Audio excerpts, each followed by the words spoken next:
কুসুমি যে আয়ুষের সেই হারিয়ে যাওয়া ভালোবাসা সেটা এবার কড়াই ঘন্টায় বুঝতে পারলো আয়ুষ। বন্ধুরা ভিডিওটা লাইক দিয়ে দেখতে থাকুন। যে মুহূর্তে কিনা আয়ুষ খুঁজতে খুঁজতে হঠাৎ করেই কুসুমের সঙ্গে বিয়ে ভেঙে যাওয়ার সেই ছেলেটাকে খুঁজে পায়, এবং তার পর মুহূর্তে যখন কিনা আয়ুষ সেই ছেলেটাকে বলতে থাকে যে তুমি আমাকে বলো তো এবার তুমি যে দুটো চোখের ছবি আমাদেরকে দিয়েছিলে সে প্রজেক্টের জন্য, সেই দুটো চোখ ঠিক কার এবং কোথা থেকে তুমি এই ছবিগুলো তুলেছিলে, বলো, চুপ করে থাকবে না এবং এটা আমার যত শীঘ্রই সম্ভব আনসার আমার লাগবে। ঠিক সেই মুহূর্তে যখন কিনা সেই ছেলেটা বলতে থাকে কিন্তু আয়ুষ স্যার হঠাৎ করে আপনি সেই দুটো চোখের পেছনে কেন ঘুরঘুর করছেন, কেন এবার তাদের খোঁজ করছেন বলুন তো, এই সমস্ত কিছু করে আপনার কী লাভ হবে। ঠিক সেই মুহূর্তে আয়ুষ যখন বলে থাকে যে আমার কি লাভ আছে না আছে সেই জিনিসটা নিশ্চয়ই আমার তোমাকে কৈফিয়ত দেওয়ার কোনো প্রয়োজন নেই, তুমি এর আগে কুসুমের সঙ্গে যা কিছু করেছো সেই সমস্ত কিছুকে ভুলে মাফ করে আমি এখানে এসেছি শুধুমাত্র এটা জানার জন্য যে সেই ব্যক্তিটা ঠিক কে এবং ওর দুটো চোখ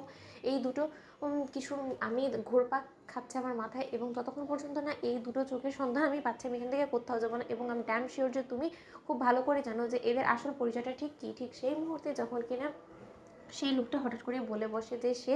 আর কেউ না, সে হলো গিয়ে আপনাদের বাড়িতে উপস্থিত থাকা সেই কুসুমেরই দুটো চোখ। এটা ঠিক সেই মুহূর্তে আয়ুষ শরমের ধাক্কা খায় এবং আয়ুষ বলতে হোয়াট, তুমি কি শিওর যে ওটা কুসুমেরই চোখ। ঠিক সেই মুহূর্তে যখন কিনা সেই লোকটা বলতে থাকে যে হ্যাঁ আমি মন্দিরে গিয়েছিলাম ঠিক একটা কাজের জন্য, ঠিক সেই মুহূর্তে কুসুম সেখানে ফুল তুলছিল এবং সেই সমস্ত কিছু দৃশ্য দেখার পর আমি আর লোভ সামলাতে না পেরে আমি সেই সময় কুসুমের কিছু ছবি ধারণ করে ফেলি এবং সেটাকে আমি রীতিমতো আমার ইমাজিনারি দিয়ে সমস্ত কিছু দিয়েও আমি